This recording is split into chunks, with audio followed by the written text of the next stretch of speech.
Olá, hoje iremos falar sobre as funções inorgânicas. As funções inorgânicas, elas são consideradas compostos químicos devido à ausência de cadeias carbônicas em sua composição. Dessa forma, não são consideradas de origem orgânica. As funções inorgânicas, elas são substâncias químicas e são agrupadas em famílias porque têm propriedades semelhantes, porém se diferenciam somente no comportamento que apresentam quando entram em contato com a água. Elas são definidas em 4 funções principais, que são os ácidos, as bases, os sais e os óxidos. As 3 primeiras funções citadas são definidas de acordo com o conceito de Arrhenius.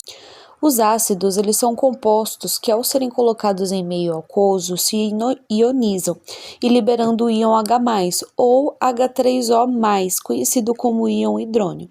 Na representação ao lado está registrado aí o ácido clorídrico e o ácido nítrico, ambos entram em contato com a água e liberam o íon hidrônio.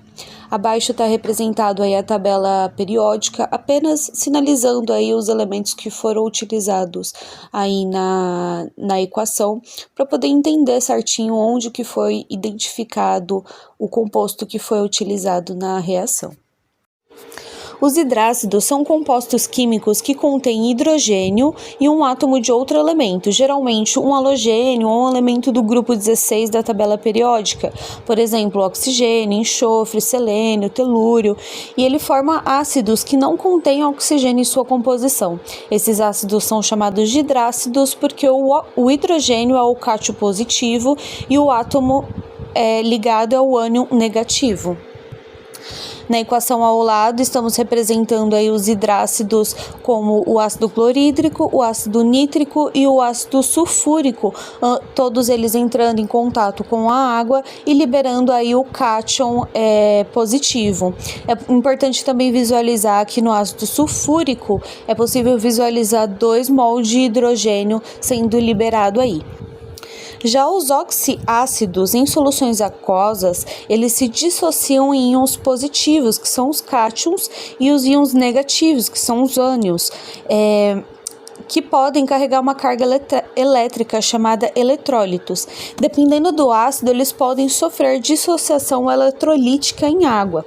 Os ácidos, eles são classificados em oxiácidos fortes, que se dissociam completamente, por exemplo, o ácido sulfúrico, e os oxiácidos fracos, que é os que não realizam a dissociação eletrolítica completa. É possível visualizar nas duas equações especificada, onde um óxido entra em contato com a água e ele forma um ácido, que seria o ácido sulfúrico, e também no exemplo abaixo que ele tem o ácido nítrico em contato com a água e liberando o H3O+, aí na sua composição. As bases, elas são compostos que, ao serem colocados em meio aquoso, se dissociam e liberam o íon OH-, ou chamado de hidroxila. O cátion que forma a substância básica geralmente é de caráter metálico. As soluções básicas, elas conduzem corrente elétrica de acordo com a concentração dos íons. Uma vez que liberam esses íons em contato com a água, eles formam soluções eletrolíticas. Na equação ao lado está representado o óxido de sódio, o óxido de cálcio e o óxido de ferro 3 entrando em contato com a água. E ambos aí eles liberam também na sua composição a hidroxila, que é o íon OH-. Na tabela periódica está representado aí o sódio, o cálcio e o ferro, sinalizando que todos eles são metais.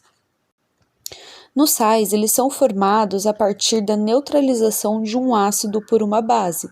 Nesse caso, o sal ele é todo composto que em água dissociam liberando um cátion diferente de H+, e um ânion diferente de OH-. Essa reação ela pode ser chamada de reação de neutralização ou de salinização, na qual são liberados um sal e uma molécula de água.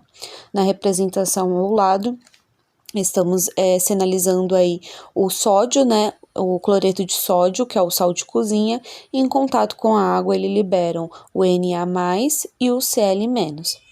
Os óxidos, eles são compostos binários formados por oxigênio, sendo o oxigênio mais eletronegativo, e o outro elemento participante pode ser tanto um metal como um ametal.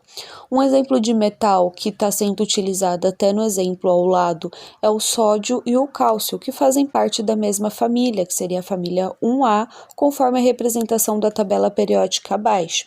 Um exemplo de um ametal pode ser considerado o carbono, o nitrogênio, o fósforo ou o oxigênio. Dessa forma, eles podem ser formados por ligações iônicas, sendo mais fortes, e ligações covalentes, sendo mais fracas.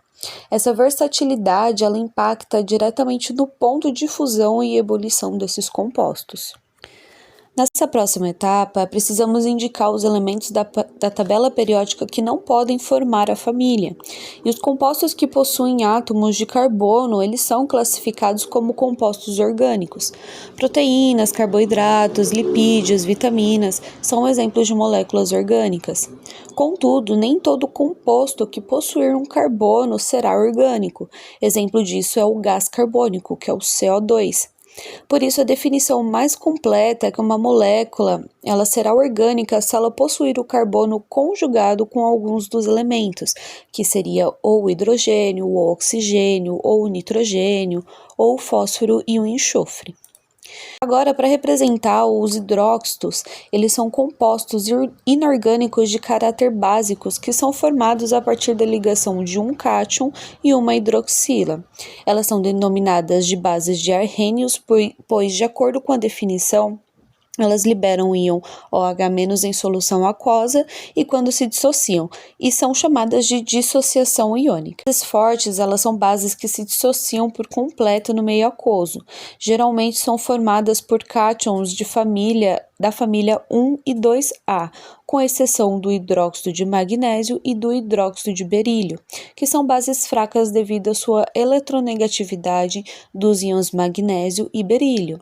Na tabela periódica estou sinalizando apenas a família, mas é possível também visualizar o magnésio e o berílio.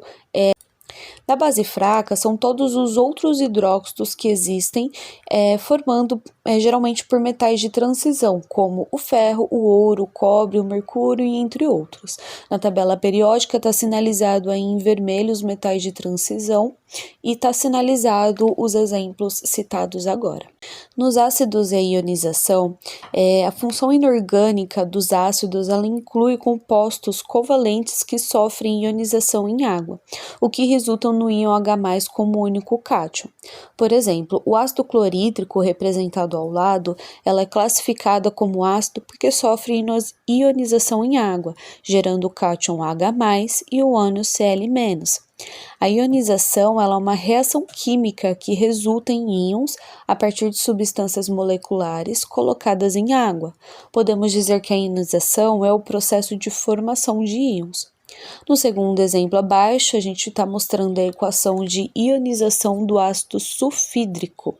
Como a quantidade de hidrogênios ionizáveis do H2S é igual a 2, são necessários nessa reação 2 mol de água, produzindo 2 mol de hidrônio e um ânion de carga -2.